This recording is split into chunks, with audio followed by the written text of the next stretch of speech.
In this video, I will talk about the connection between classroom helpers and classroom management. So how does classroom helpers help support classroom management?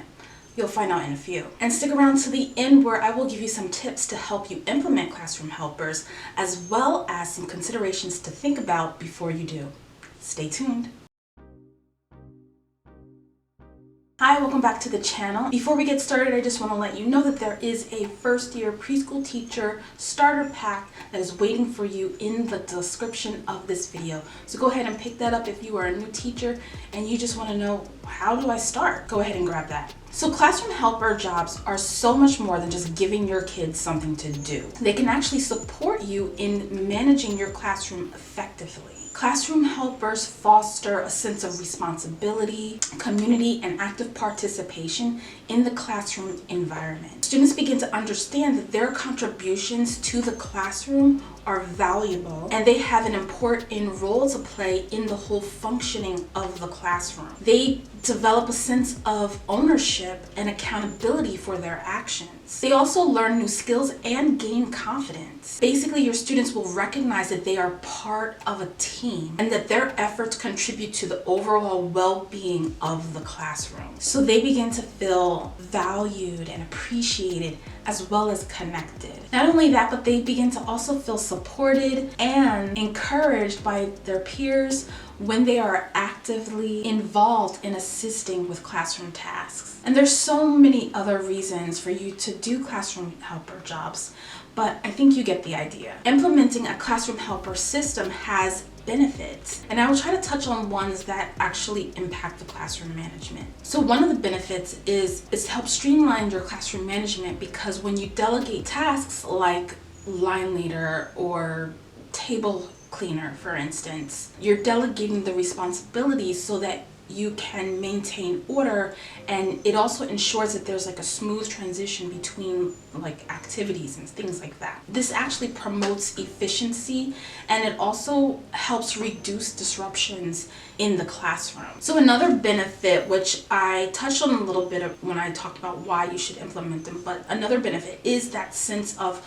responsibility, because this is where they learn to complete tasks and follow instructions. And another benefit for having a classroom helper system in your classroom is that the students learn to cooperate, they learn to collaborate, and they learn to communicate with their classmates while fulfilling their roles as the helper in the classroom. If you are a new preschool teacher and this is your first year and you have no idea where to start, I am holding a 3-day challenge that will give you so much information on the things that you should focus on before and when you get into the classroom.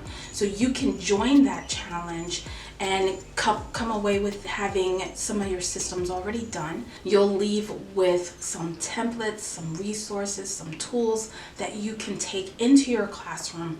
And all you have to do is just sign up by clicking the link in the comments so that you can be a part of this and make sure that you are going into your first classroom prepared and confident. So go ahead and do that now. Okay, so now let's get into those tips that I had mentioned at the beginning of the video. So first I'm going to start with some general tips, and then I'm going to get into a little bit more specific tips. So one of the general tips is that you want to decide on what kind of jobs you're going to need in your classroom. To piggyback off of that, you want to know, what they are, but you also want to know how they're going to help you and help the class run more efficiently. So when you have decided on the jobs that you want, then you want to have a plan. You want to have a plan about how you're going to delegate these jobs, or where you're going to do it, and when you're going to do it. A couple other general tips that you want to also include are pictures. You want to make sure that the children are able to recognize what the job is just based on the picture. So I personally like to have the picture and the word, but you can decide how you want to do that at the beginning of the year. And then you also want to have name tags. Okay, so let's move into a little bit more specific tips. So when you are actually going to start doing the helper job part of your day, one thing that you want to do is you want to make sure that you are introducing the jobs. So you want to talk about why you are doing this, why they are going to do this. You want to talk about what the specific jobs are, and you want to make sure that you have those pictures. And then you also want to include like who gets to do this. So basically it's all of them will get to do it, but you want to make sure that you specifically tell like how that part will work. The next thing you want to do is you want to talk about what that role is. So basically, what is the task that this role needs to carry out? What is the responsibility of this particular helper? The next thing that you want to do is you want to talk to them about how, when, and where they will carry out this task. And then the fourth thing you want to do is to demonstrate what it looks like so that they have an idea of the expectation. And then finally, you want to practice. You want to have them practice doing the role so that they can get kind of a feel of what is expected and how they're supposed to do it. This may not be enough for you because we know why helpers are important. We know the benefits to classroom management they provide. But now you're probably wondering, what are some more steps that I can actually follow? I gotcha. So for a more detailed explanation of the introduction of classroom helpers, I have a product that includes the classroom helper jobs themselves. So I have pictures with the words of classroom helper jobs. So these are basically the labeled pictures that you would use. I have breakdown posters for each job. And basically what they do is they explain what each helper will do. And this will be a way to help you explain the job to the children. And to answer the question of how do I introduce this, I've included 3 lesson plans that will help you know what to do and how to do it. So the link for that is in the description. So now on to some considerations, because again, you're not just going to give them these things just for them to do. I want you to really think about how this is going to help you in your classroom and with your classroom management. So I want to give you some things that you need to consider. One thing that always happens at the beginning of the year when starting this is the disappointment from the other children who don't get a job.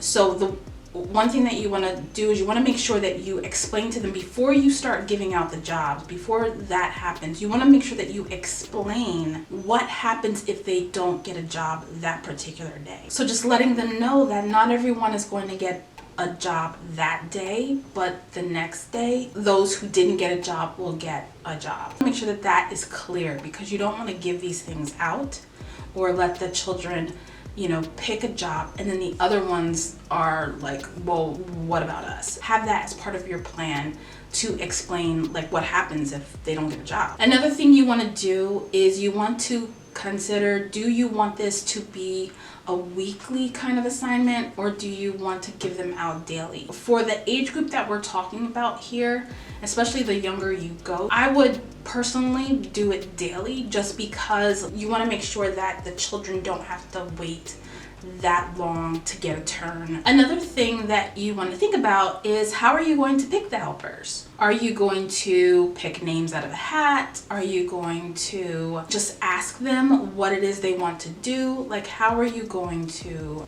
do? Another thing is, when are you going to actually be handing out these tasks, these jobs? And I think most teachers do it during circle time. Some may do it before circle time, depending on the jobs that you have. Like for instance, if you include calendar or if you include weather, you may want to do it at the beginning of circle time or right before circle time when the children have settled down on the carpet.